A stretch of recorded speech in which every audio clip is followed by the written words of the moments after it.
future will bring, no man can say. But one fact is certain. Mankind stands at the crucial crossroads of history, the threshold of a new era, the atomic age. For the people of the U.S., skilled in the uses of science and technology, the atomic age is profoundly significant. Across a continent enormous in its agricultural potential, Americans have drawn from the earth a rich bounty, have built great cities, have reared towers into the sky, have spun intricate networks of highways across the land. By the application of science, industry has grown increasingly productive, making possible a good way of life. With assurance, Americans look with an abiding faith to the future. For many, citizen and scientist alike, atomic energy means the promise of a more abundant life. But for many another, the atom is a threat, an evil promise, the paralyzing panic of our time. Thus, to answer the perplexing question of the atom and its implications, the people have turned their attention to the forum of public affairs, have sought to search out realities, to find the facts, or to listen to men of science, like Dr. Jeremiah Morley, famed geologist, the embattled founder of the now defunct Society to Save Civilization. It was Morley who told a Los Angeles audience that a series of atomic explosions, either accidental or deliberate, could set off a chain reaction to annihilate every man, woman, and child on the face of the earth. It could cause the death of every living thing. In a gloomy report, Morley took a dim view of history, recalled the tragically repetitious story, the decline and fall of all past civilizations. Said Morley, modern civilization could, by the phenomenon of atomic fission, be brought to dust and ashes. For example, if an A-bomb were detonated at the Empire State Building, the area of total destruction would cover an area of 2 miles. Now, since the A-bomb is already obsolete, consider the area of total destruction of an H-bomb. And science has promised us bombs 1,000 times more powerful, poisoning with radioactivity all the air and water of this earth. This could mean not only the end of our own civilization, but the very possibility of any future civilization. What are we going to do about it? I'll tell you what I am going to do about it. I have a plan to preserve human life on this planet. I hope you will join with me in carrying it out.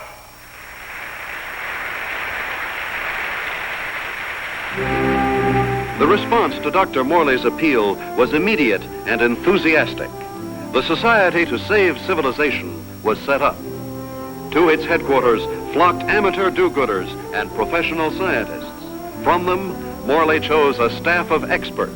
Dr. Max A. Bauer, eminent geophysicist, ousted by Hitler from the University of Munich in 1933.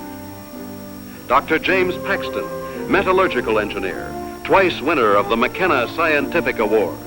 Joan Lindsay, medical doctor and ardent feminist, who, for her research in biochemistry, was named winner of the annual award by the American Confederation of Women Scientists.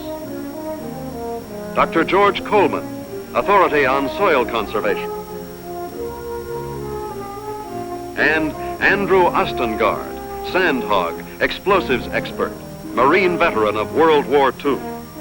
It was this team, qualified each in his own way, that helped set in motion Morley's audacious project, a daringly planned program, which he took 3 months later to the board of directors of the Carlyle Foundation. And so my colleagues and I believe that humanity can escape annihilation, can find a temporary haven, a promise of hope that, come what may, life can be sustained deep within the earth itself. Far below the surface, we shall seek a natural, a geological shelter. We have a team ready for the effort. All we lack are funds. Can we get them from your foundation? Dr. Morley, I believe it would expedite matters if I were to ask the questions. We're laymen, you know. First of all, isn't the inside of the earth solid?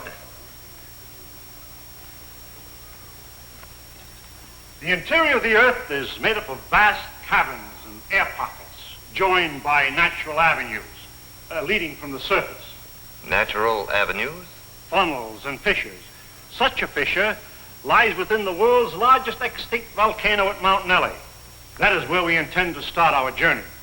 Well, these funnels, how far down do they go? Hundreds of miles, perhaps thousands, to the very core of the Earth. But isn't the inside of the Earth, the very core, a molten, fiery mass? To the contrary. The latest body of theory holds that the inside of a sphere, such as the Earth, is cooler than the temperature at its surface.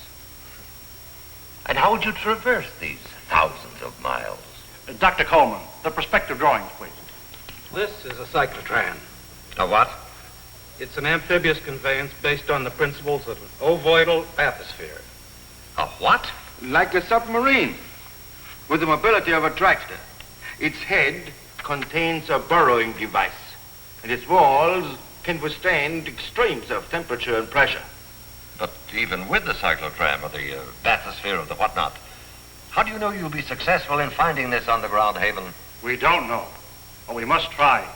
There is no other alternative, no other course, no other hope of keeping the spark of life alive. And the cost?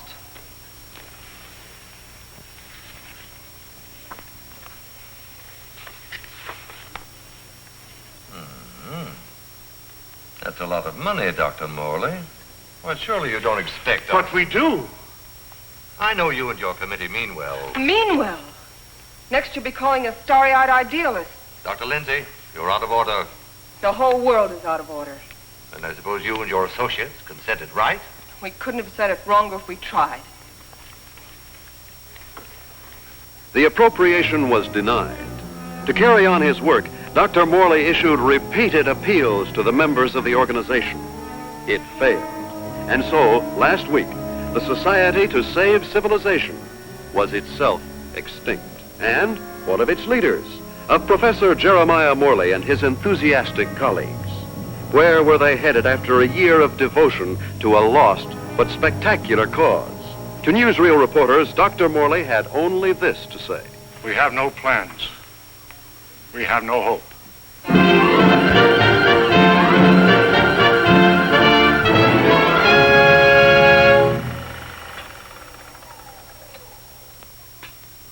Better stand by, Frank. We may want to run that again. Well, gentlemen, what do you think?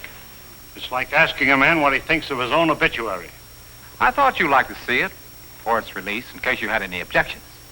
Now he thinks of our objections. You've been crucifying us for a year, Mr. Thompson, in the newspapers you edit, the magazines you publish, and the syndicates you control. And now this newsreel. Just a minute, gentlemen. You seem to have me confused with my father. He dictates the policies of our publications. Like father, like son. Nothing, Dr. Bauer, could be more unscientific. As a matter of fact, my father and I never see eye to eye on anything. So he's the villain of the piece and you are the hero. Quite the contrary. My father has all the virtues of our society. He makes the money, I spend it. The large occupation. Oh, I have no occupation. I'm strict. You wouldn't. That idea of yours, Dr. Morley, about exploring the inside of the Earth. You know, I'd like to try that, just for the kicks. I'm sure you wouldn't find it very exciting. Oh, I don't know. Gentlemen, I came here tonight with a proposition. I have some money of my own. I would like to finance your project. Are you serious? Sit down, my boy. There's one stipulation, however. I go with you. And what could you do? I'm afraid you don't realize what you'd be up against. Going 1,000 miles inside the Earth, just to satisfy a whim? Gentlemen, you act as if the fate of humanity hung upon you granting me this whim.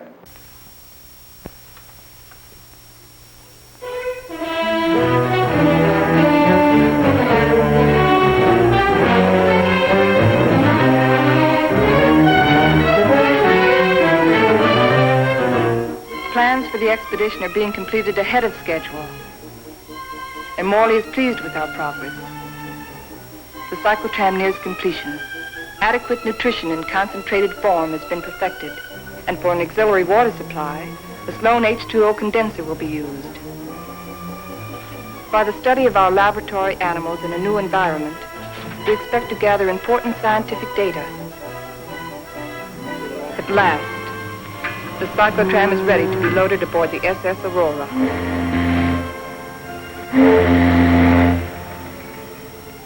Our destination, the extinct volcano, Mount Nele, where the inside of the earth begins. This was our base, a lonely, desolate beach at the foot of the extinct volcano.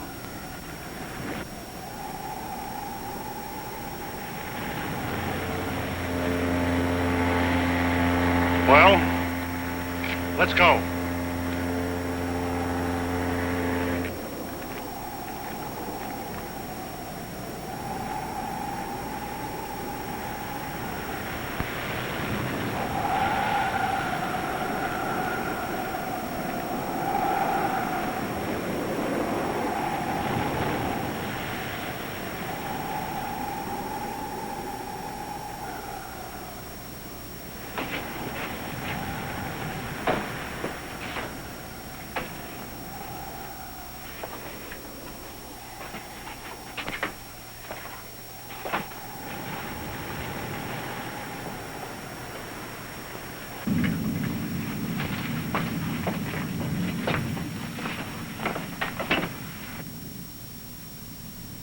What a place to spend our last night on Earth.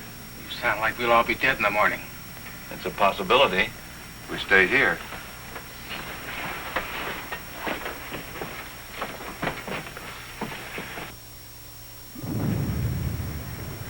Andy, take the controls. Follow the ridge line. Keep out of the ravines. Descend at an angle of not more than 33 degrees.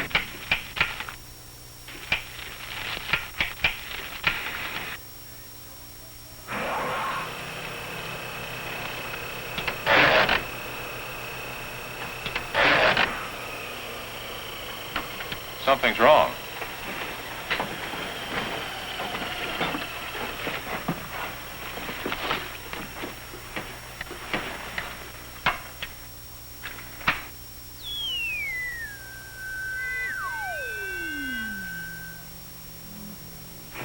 Now try it.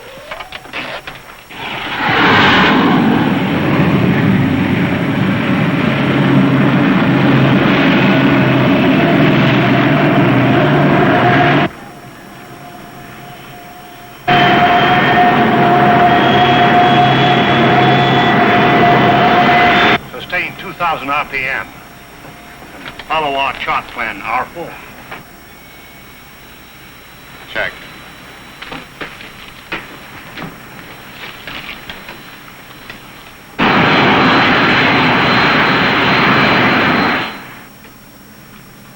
What's our elevation now? Approaching 6,300 feet. Angle of ascent, 19 degrees. Speed constant, 2,100 RPM.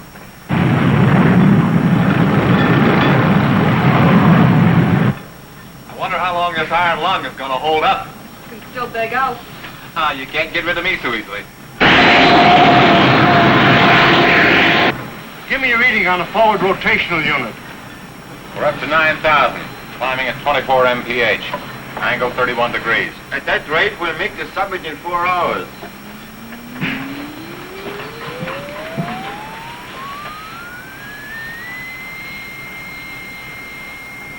Dr. Morley, we are meeting some unstable isotopes. Increase the lateral unit to 12,000. Hey, this is getting rough.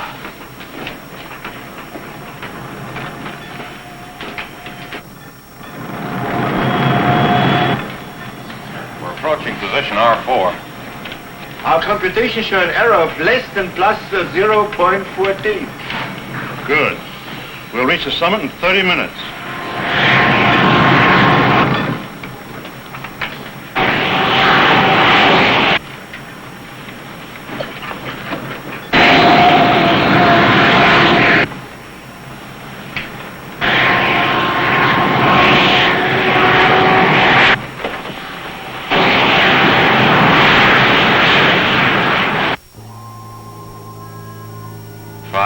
And 27 minutes.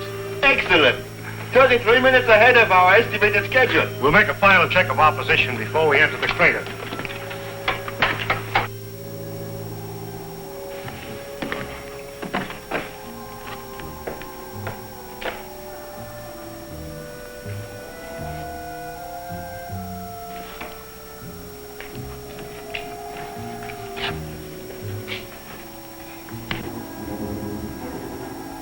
glad the professor picked this volcano for our expedition. Maybe this one could come to life, too. No, not a chance. No bet on it.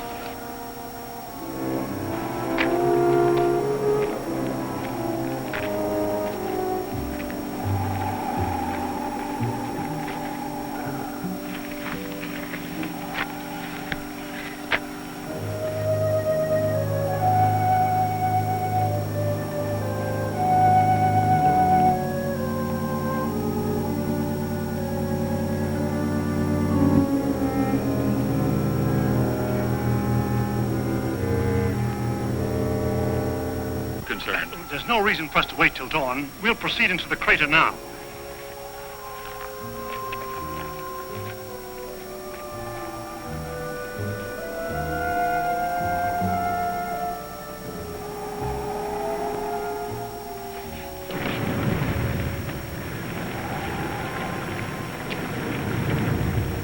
Just one last look at the earth. Yeah. What a way to remember it. Follow the downward spiral. Keep to the inside ledges. Speed 1,200 RPM.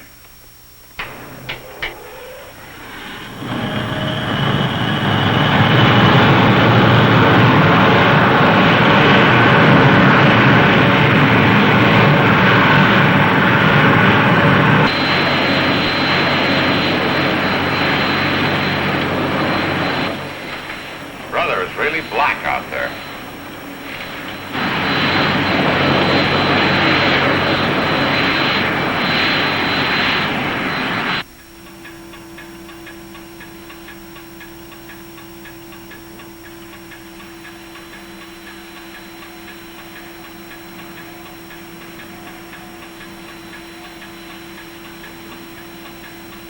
As we descend ever deeper into the volcano, I have observed no unusual physical symptoms.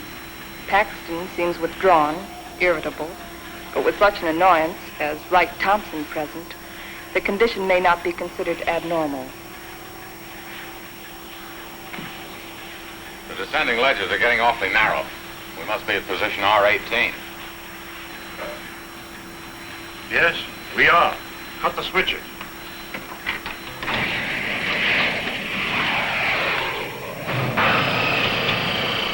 We'll be doing some hiking now. Better have some breakfast.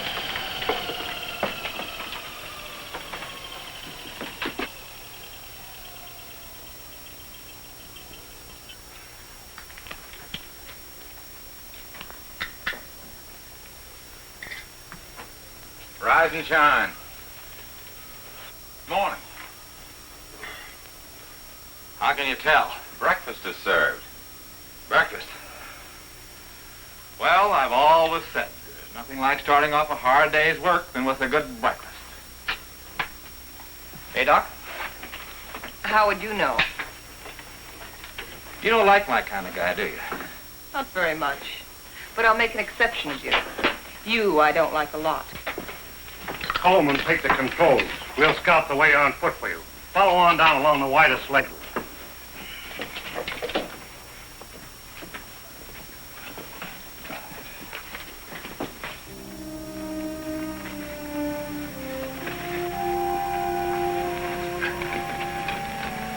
Watch that, it's loose. What's the matter? I don't like it. What did you expect in here? A Garden of Eden? I'm not talking about volcanoes. I mean Wright Thompson. He doesn't belong here. None of us belongs here. We're doing what has to be done. He doesn't feel that responsibility. He's just a useless piece of excess baggage, a selfish thrill seeker. But without him, there'd be no expedition. Pardon me.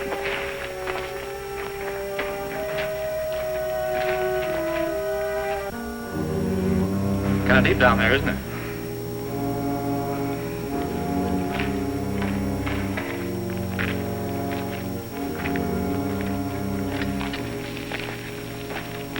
Nice friendly bunch, those scientists.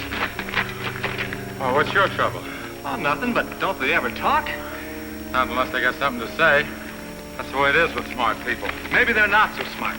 Maybe they don't know what they're doing down here. Listen, Buster, each one of them has taught at more colleges than you've flunked out. So what are you doing down here among all those brains? I managed to make myself useful. It might be well if you did the same thing. Doing what? This.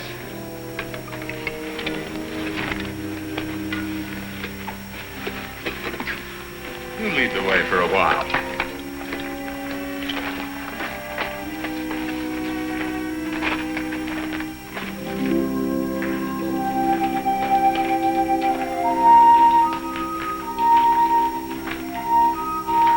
We've hit bottom. Rock bottom. Hello, Coleman. Coleman. Come in. Go ahead. We've reached the end of the channel. Establish our position. Our depth below mean sea level, 2.6 miles.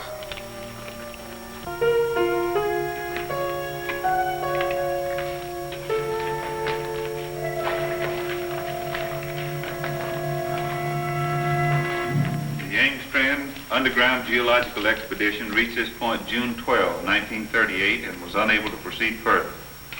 Why anyone who follows us should want to go further, we do not know, but we assume that they have good reason for doing so. Good luck. If Engstrand were living today, he'd know the reason. The world has changed since 1938. The world has changed since yesterday. We better get to work.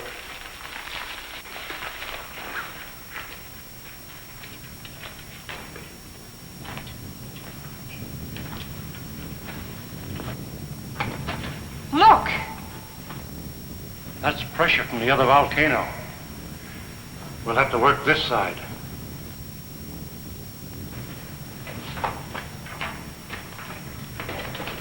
Paxton! Yes, Dr. Morley? Start making density readings on that wall over there. Yes, sir.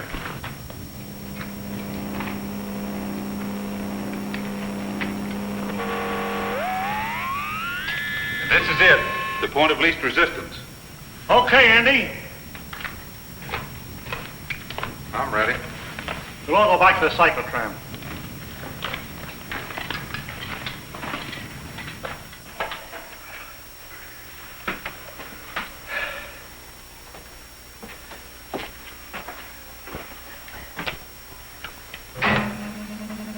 Fuses 1 and 2 set.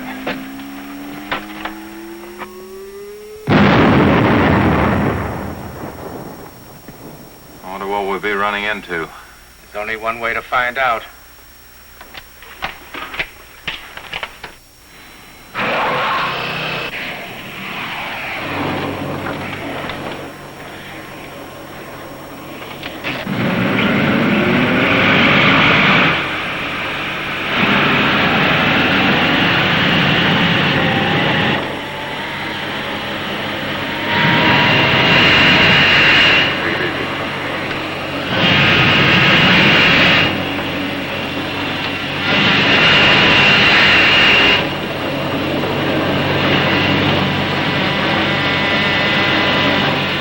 Broken through.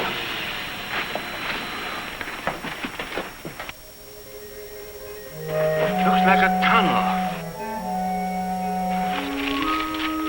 So far, so good.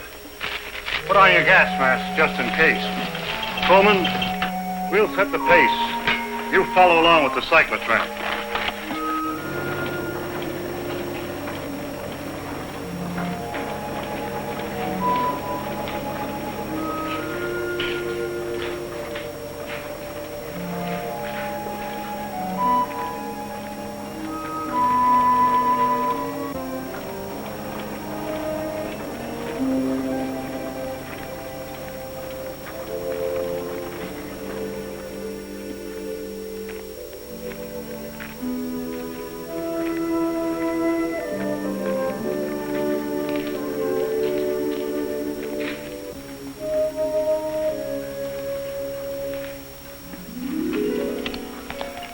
The air is fresh and clear. You can take your masks off. Pressure seems normal.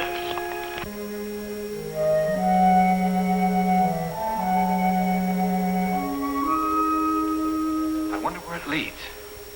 That's exactly what we're going to find out. Lead the way, Andy.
How did it all happen? Long time ago, the earth above was covered with water. And when the sea vanished, it left great limestone deposits behind. Was all this limestone? Yes. And then the water gathered in underground streams and carved out the soft limestone. Drop by drop, year by year, the water dissolved the stone. Each drop carried a tiny particle of sediment. That's what formed these columns, about an inch every 1,000 years. Well, how long did this whole process take? About 200 million years. Hello, Coleman. Coleman, bring up the tram. We'll proceed from here.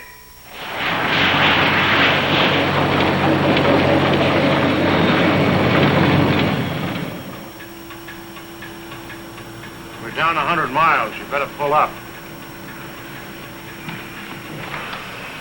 Cut the switches.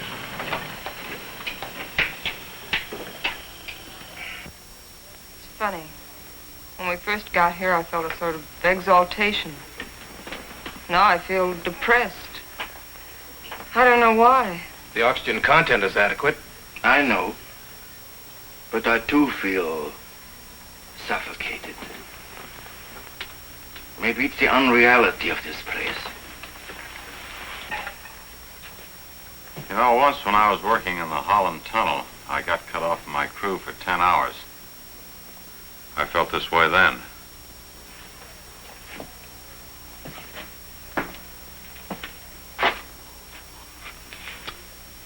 I think I know what it is. It's loneliness. It's a feeling of a person away from people. I felt it on the top of a mountain in Tibet, in the jungles, and on the Arabian desert. It's like the last cord tying you with humanity has been cut. It's more than that. People have dignity only in relation to many other people. Alone, a man is as useless as any rock out there. No, you're both talking nonsense. Nature doesn't influence man. Man influences nature. One man, one strong man, can change nature. Ah, you're wrong, Dr. Paxton. It isn't one man. It's many men working together. Right, teacher? Men together are no more than sheep. One man standing alone leads the way. Then the sheep follow. Please, gentlemen. Well, I'm please. embarrassed for all of you who call yourself scientists. Swayed by a self-indulgent young fool. I'm going ahead. I hope that by the time you catch up with me, the atmosphere will have cleared the cobwebs from your brains.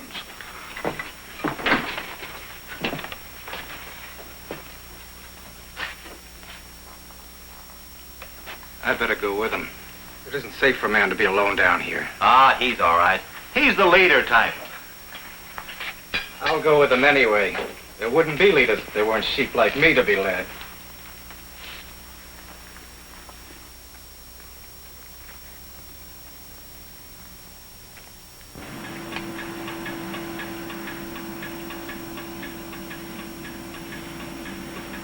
I still don't see any sign of Paxton and Coleman.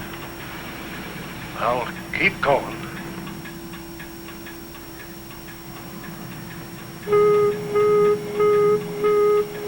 Gas! Gas!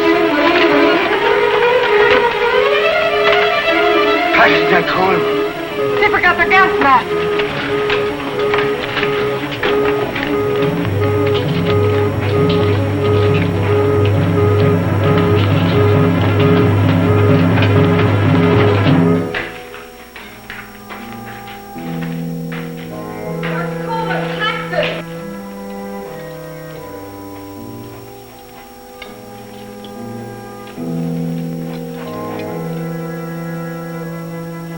There they are!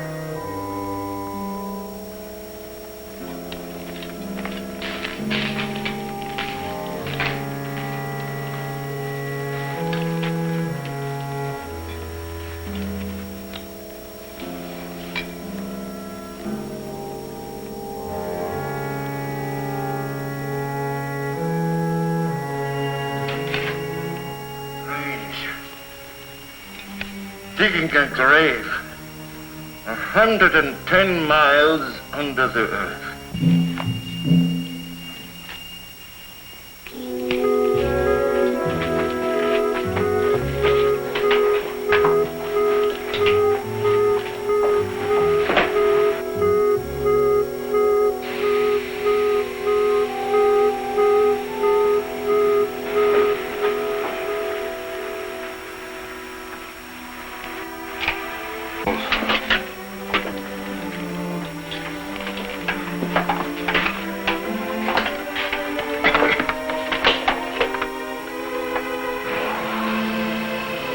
on. It's too late to turn back now.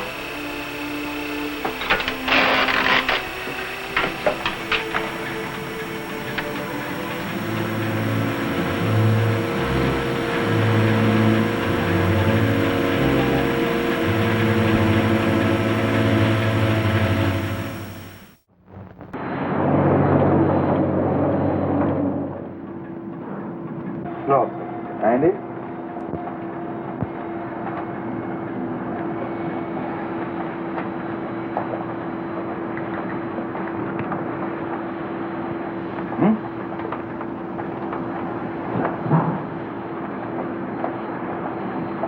You know, right now I'd give $1,000 for a good hamburger. And another 1,000 for onions on it.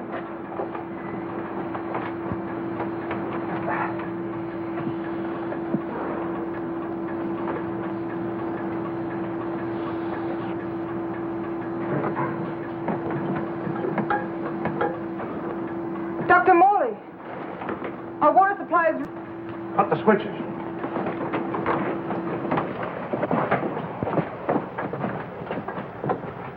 Polluted by the gas fumes.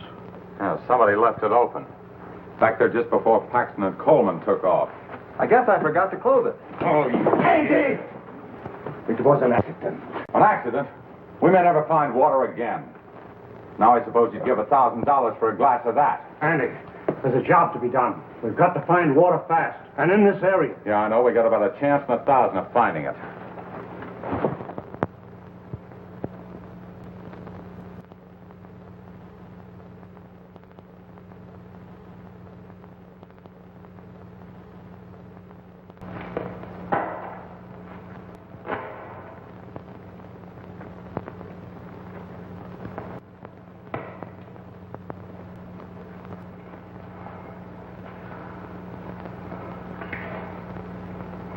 Look, there's Andy.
No water here!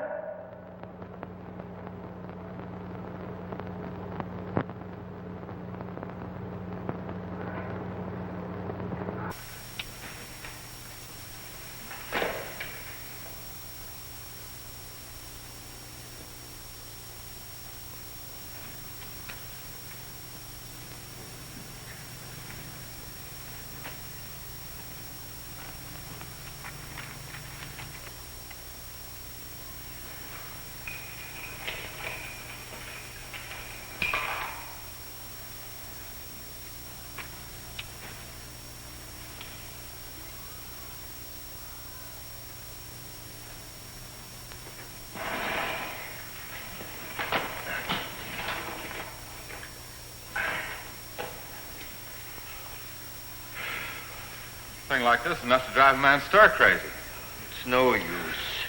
240 miles inside the earth. Yeah, and no water.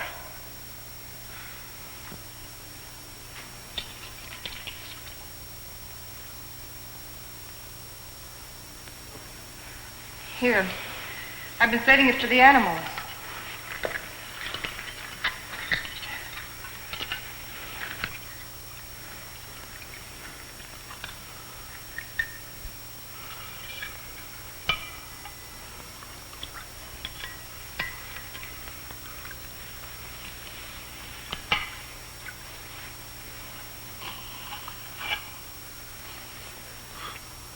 Go ahead. Enjoy yourself. It doesn't cost a cent.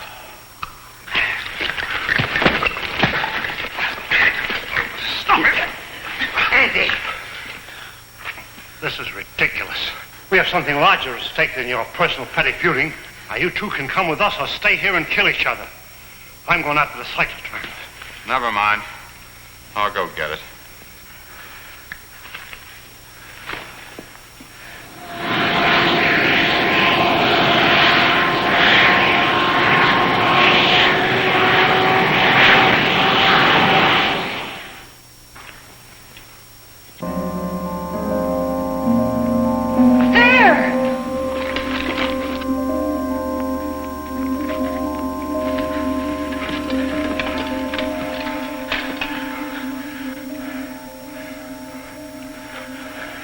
Oil. Listen. Sounds like running water. But where is it coming from? It's behind that wall!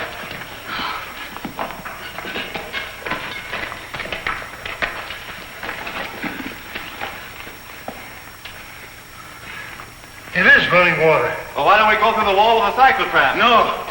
There's this brother. There's still such a thing as too much butter. It could be an underground sea. Andy, bring a couple of heavy hammers.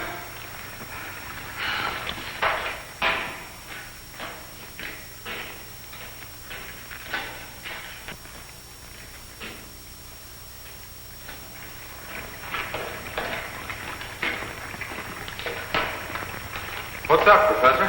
We think there's water behind that wall. Try breaking it in. Sure.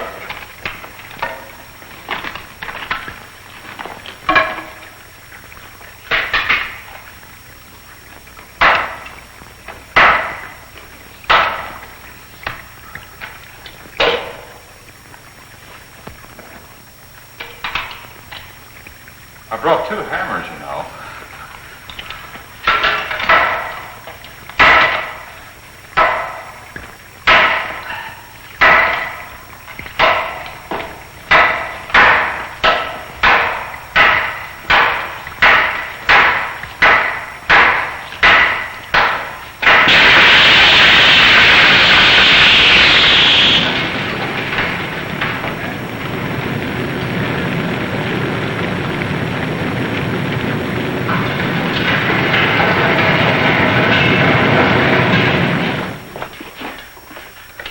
Come in here. Let's take care of that arm.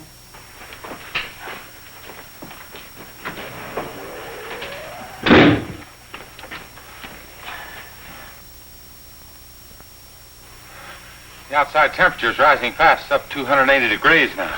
It looks as if it could go on forever.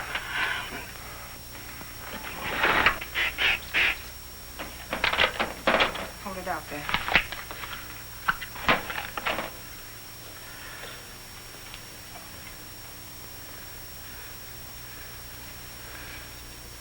Outside temperature. It's dropping fast. The outside pressure's dropping, too. Good. Condensation will soon take place. There. You're a pretty good doctor at that. You're a pretty good patient at that. Thanks. Here, slip this on.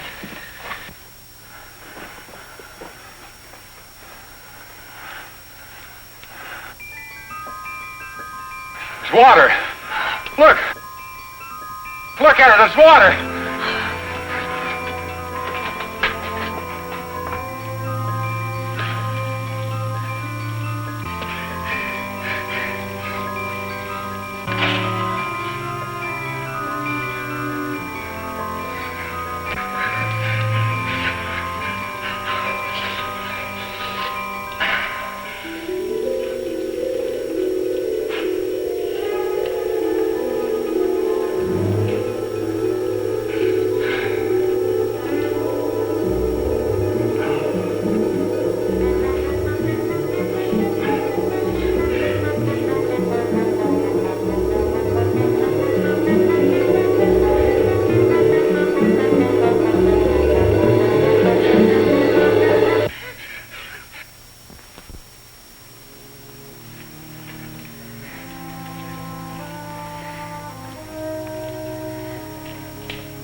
Joan, are you all right?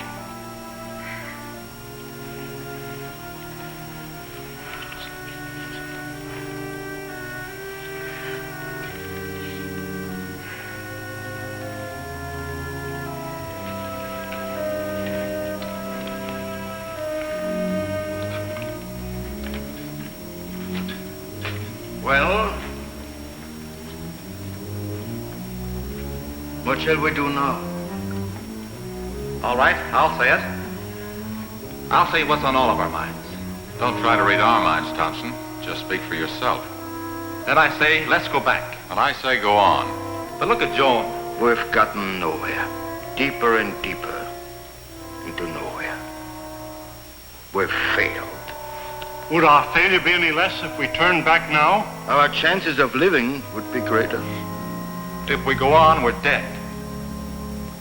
As dead as Paxton and Coleman. That's a chance we have to take. The stakes are high, higher than our lives. They involve the life and death of all mankind. That's a great speech, but I won't buy it. All right. Let's put it to a vote. Thompson? Go back. Andy? Go on. Bauer?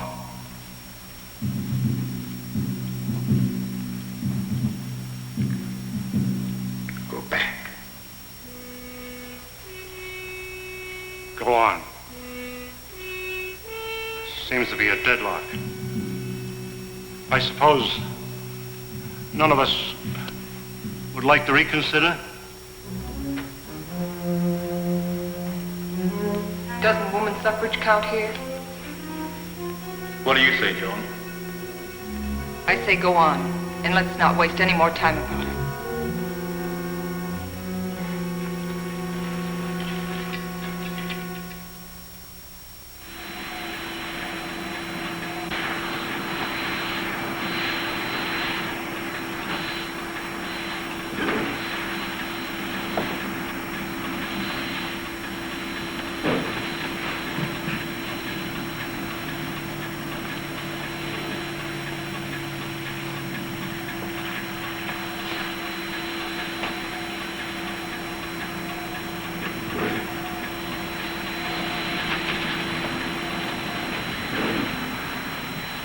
How are those burns coming along? Good as new. How are you, Doc? Oh, I'll get by. Here. What's it for? Does it have to be for something? Does everything have to be functional? It's a good luck ring. Saved my life in Tibet. Here, take it. Why give it to me? Haven't you ever been romanced before? Not 900 miles below sea level. Then it's about time. If there were any flowers around here, I'd pick them for you. There's a highly scientific theory which states that if any man and any woman are cast away anywhere for any length of time, sooner or later they think they were in love. That's what's happened to you. If that theory has any value, it should apply to you. Does it?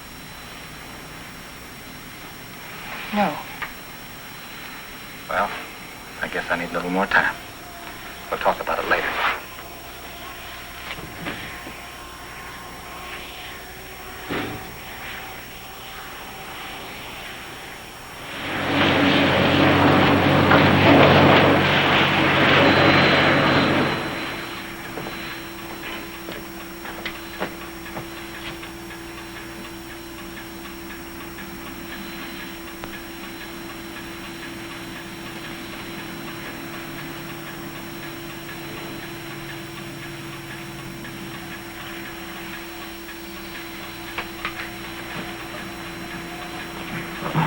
Hey, how about pulling this jalopy level for a minute? Just long enough for us to get out of these straitjackets and stretch.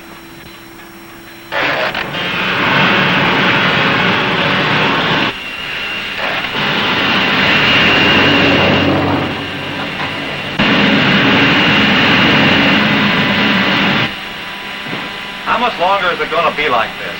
Oh, right. What difference does it make? Plenty. If it's going to be like this the rest of the way, why go on? Why waste time? That shouldn't make any difference to you. You've never done anything but waste time. Listen, you meathead. Just because you're a sand hog that likes to go groveling around in the ground. And you're a mountain goat with his head in the clouds. Stop it, both of you! I've had enough of this. What's happened? I don't know. Too much water.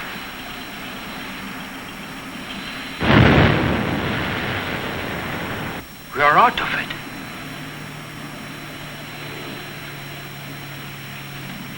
This might be what we're looking for. Let's make a landing and explore the area.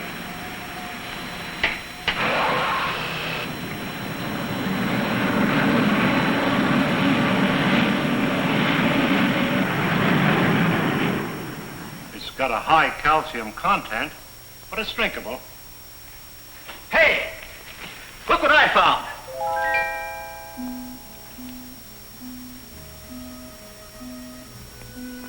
They're cave pearls. Cave pearls? How much are they worth? Calcium carbonate. Calcium carbonate. Well, how about this? Sulfate of lime. Plaster of Paris.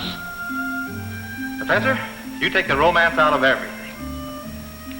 Here you are, Doc. 2 souvenirs from Hades, vacation land of the underworld. Thank you. Back home, I'll be the envy of every kid on the block. I'm not so sure, Joe. Take a cave pearl into the sunlight, turns gray and ugly. And the flower? It'll crumble to dust. Hey, Professor, how about these fish? It's a rare species. They're edible, though. They have no eyes. I think I'll stick to pills. They lost their eyes 10 million years ago.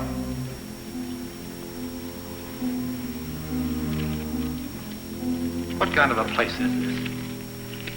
Flowers that crumble to dust in your hands.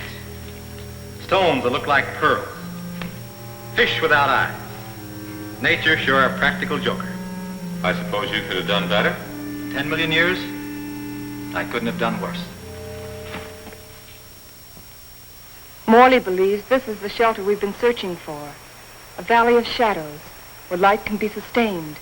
A shelter for humanity. And yet our morale is very low. What do we want? A ray or two of sunshine? A change of seasons? Starry nights? In this graveyard, Morley thinks we can build a new life right here. You mean this is what we're looking for? You'll get used to it. Well, who wants to get used to it? Why don't we go on? A little further. But we've come 1,100 miles already. How can you measure what we've been through in miles? I say let's go back or go on. But this is no place. What is your wish? We've come so far, let's go on.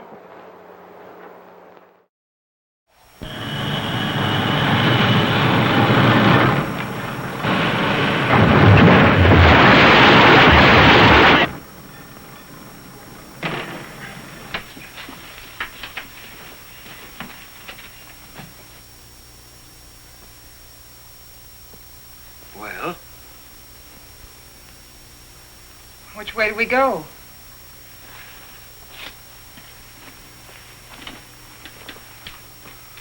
I suppose we'll have to explore both channels. I'll take the right one. Right? You take the other. Why me? I'll tell you why. I'm sick of taking your orders. That's the trouble with you, Thompson. That's all you do is take, you never give. Without me, there wouldn't have been any expedition. Well, that's not enough. It's time you gave something yourself and not your pocketbook. Andy. We might as well get started.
Andy.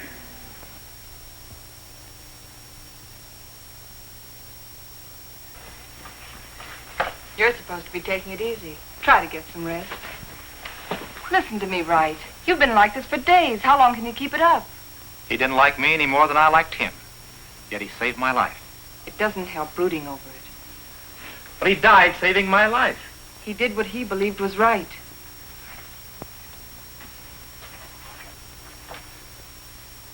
My trouble was, I never believed in anything.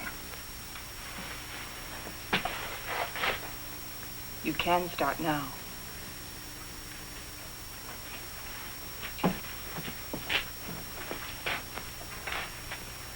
Morley wants to go back to that Valley of the Shadows he liked so much. Well, it's better than this. But it isn't good enough. What do you want to do? I too want to go back. But all the way back. Now that Andy's dead. Now that Andy is dead, we've got to go on. We've got to, until we find what we're after. If we fail, then we can talk about going back.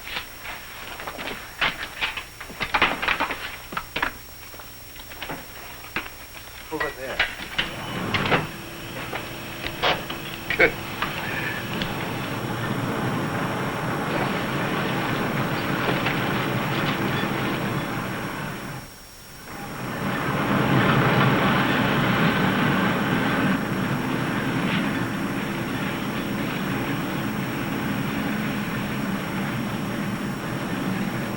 This must be a continuation of the other river. No, I think it's just a seepage from it. Listen.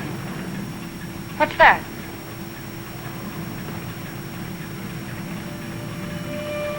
Look! It's like daylight.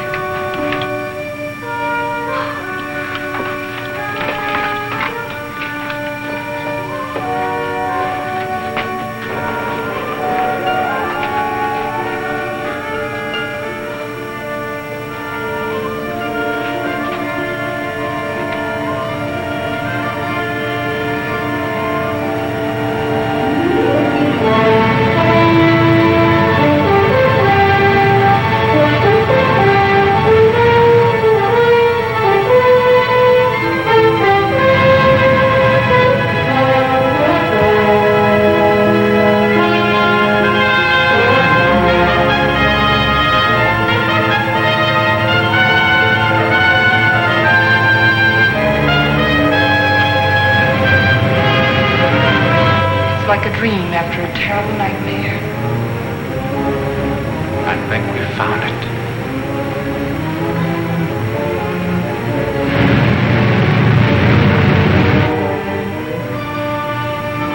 Promised land.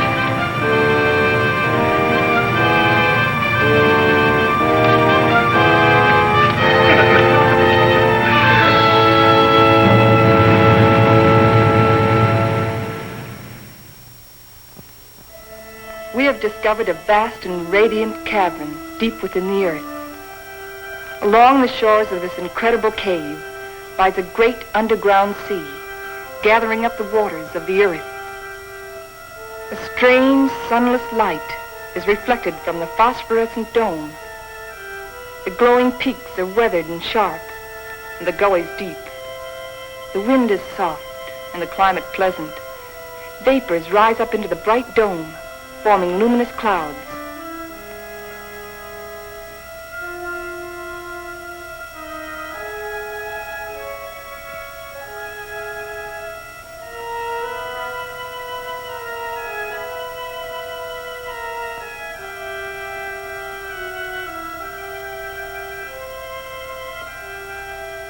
The area is rich in chemical resources.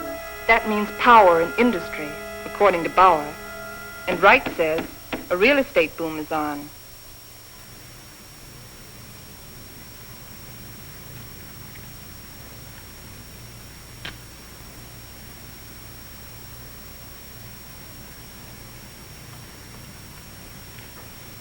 Well, you got a match? Sure.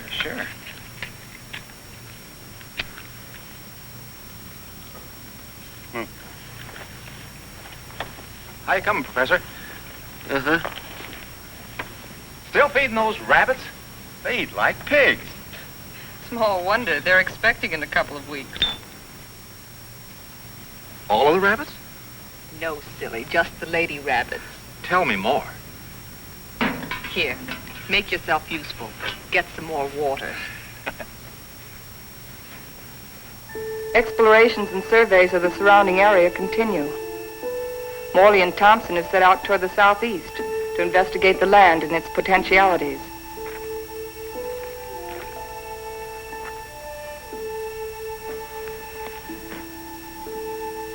This is a strange kind of sand. That's not sand, that's volcanic ash. The ash will make good fertilizer for our crops. Crops? Let's face facts, Morley. This is a desert. The very word means deserted by life. And you talk about crops. It can be irrigated. This country has everything. Water, soil, air, heat. Yeah, you're forgetting one thing, though. No sunlight. Science can adjust that. Crops can thrive without sunlight. Perhaps.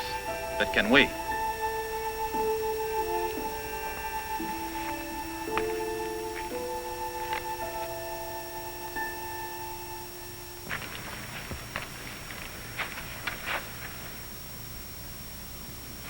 What sort of species is it?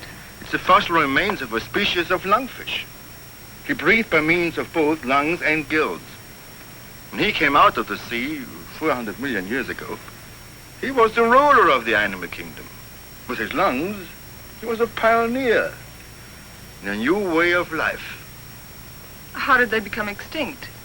Like some of us on Earth, they seem to hurry the process of extinction. Let's get out of here.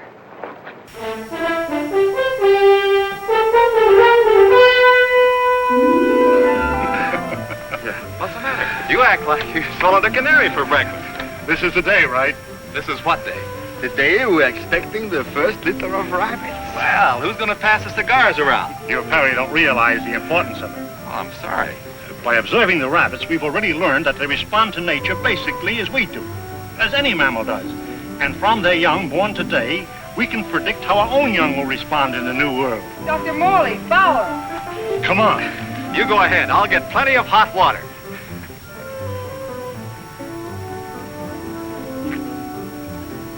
Well, how many boy rabbits and how many girl rabbits, huh? What's the matter?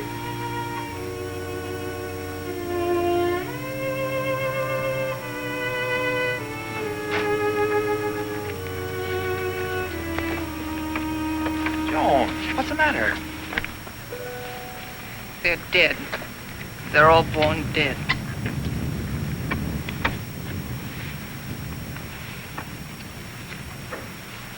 I can't understand it.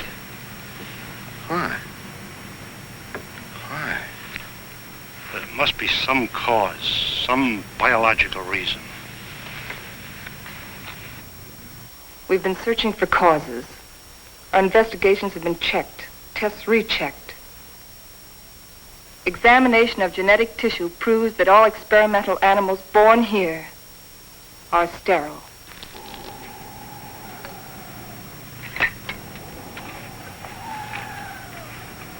You know what this means? This new world. A haven for the dead. This is the end of the line. Now we know that the human race cannot reproduce itself in this underworld region. It appears our mission is a failure. Then we can't stay here. At least one generation could. And after that, what? The end of humanity. That I won't accept. Neither can you run away from facts.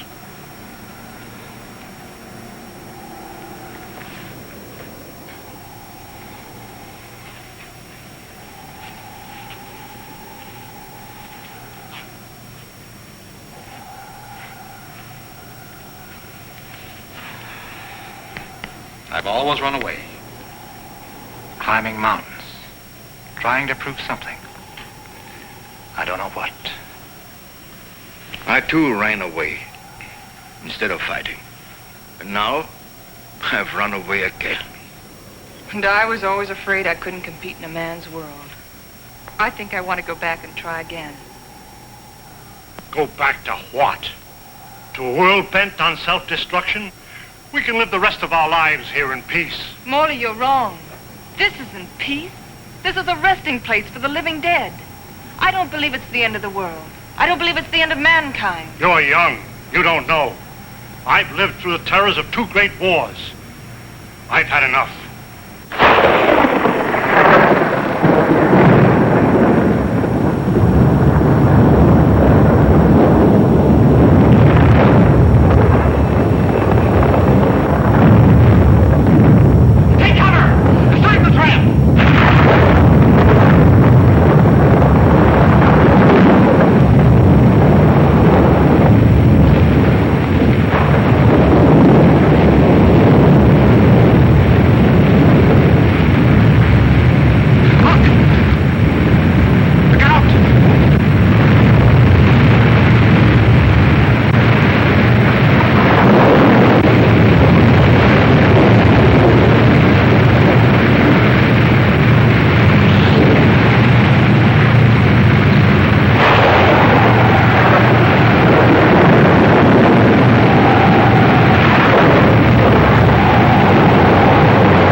Take over.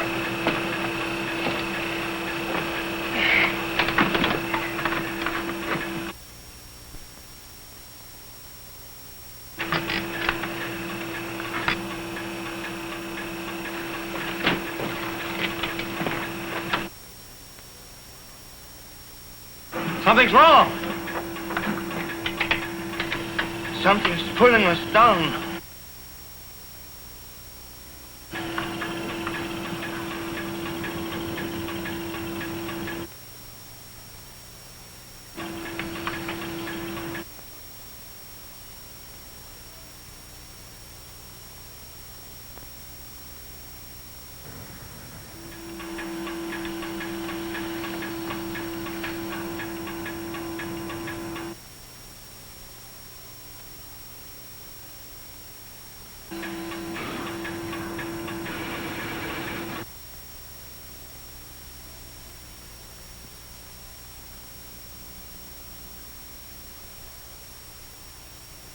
We are lost.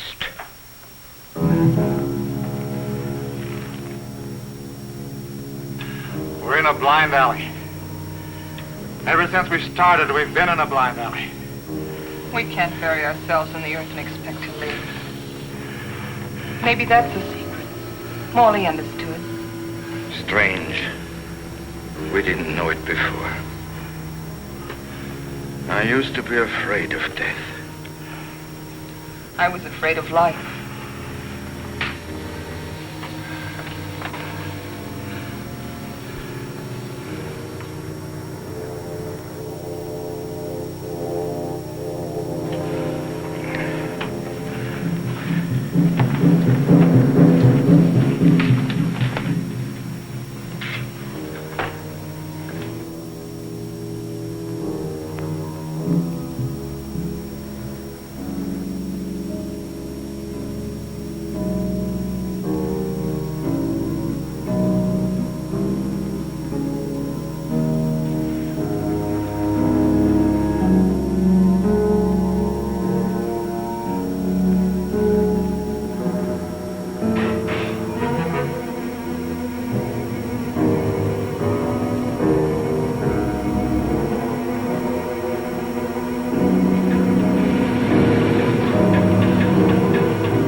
We're above the level of the underground sea.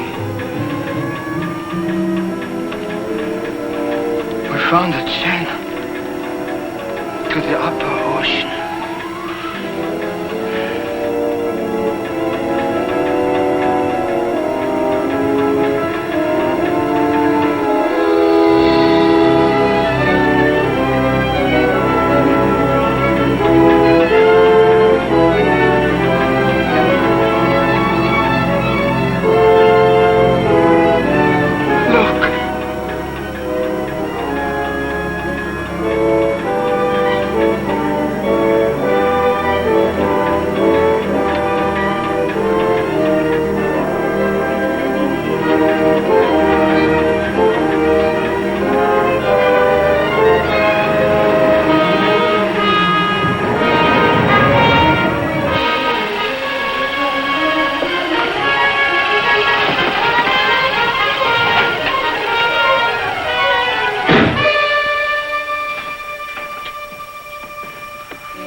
There's life on that island.